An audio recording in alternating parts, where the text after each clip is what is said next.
Hello everyone! So for today's diary, kwento ko sa inyo mga ganap this month. So sa picture na yan, Christmas Day yan at kaming dalawa lang ng anak ko ang naiwan dito sa bahay.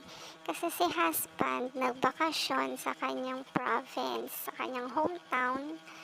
At mas gusto niyang kasama ang mga kapatid niya ng Pasko at New Year kaysa kasama kami ng anak niya.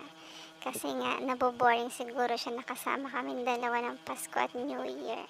Mas masaya kasi yata sa probinsya pag Pasko at New Year at kasama niya yung mga kaibigan niya, kamag-anak niya. Marami sila doon kaya hindi siya maboboring. So dito, boring siya sa aming dalawa. So kaya ayan, food trip and sound trip na lang kami ng anak ko that time.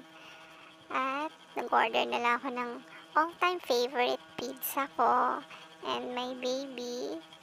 Umorder ako ng pork siomai and fries na gusto din niya. So, food trip na lang kami habang nagsa-sound trip para mawala yung boring naming dalawa dito sa house. Kasi nga, hindi kami makapagbakasyon sa hometown ko. At eto pang isang ganap. Ayan sa picture na yan.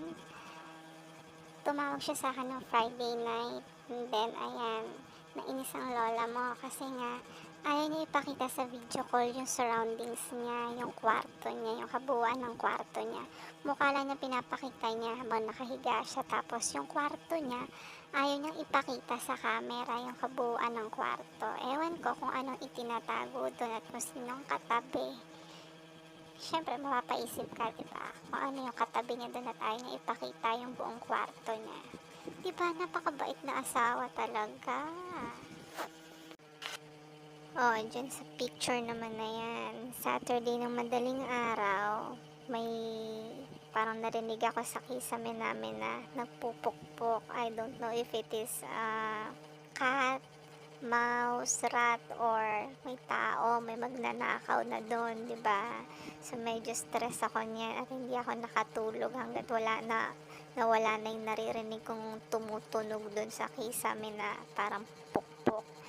I don't know, pero parang baka mamaya napasok na kami ng magnanakaw sa kisame pa dumaan, di ba? Tapos, yung pukpok niya parang organized. Medyo organized na pukpok. Parang hindi naman pukpok ng hayop yun.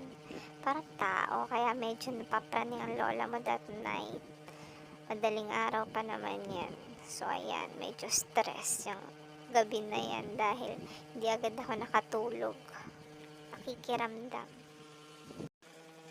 And, ayan nga, isang ganap kahapon. Isa sa mga conversation namin sa messenger yan. Ayun nga yung nangyari kasi nga 'di ba yung lola mo naburaot na naman dahil nga may hinilot siyang batang babae doon. Inaanak niya, hinilot daw niya kasi may sakit daw. Kaya hinilot niya. Tapos ngayon, ang bait-bait niya sa ibang tao. Siya pa yata nag-volunteer na hilutin yon.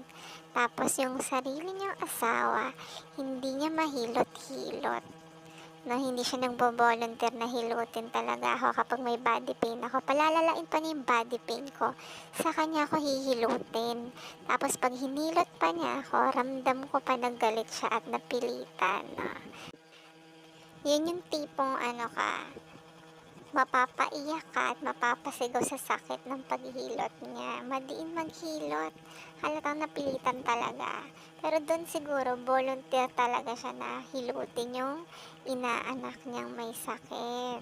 Sigurado banayad ang paghagod niya, gentle lang at hindi sigurado umiyak yon sa hilot niya kasi nga gentle lang ang paghilot niya doon. O, diba? Ang bait niya sa ibang tao maghilot.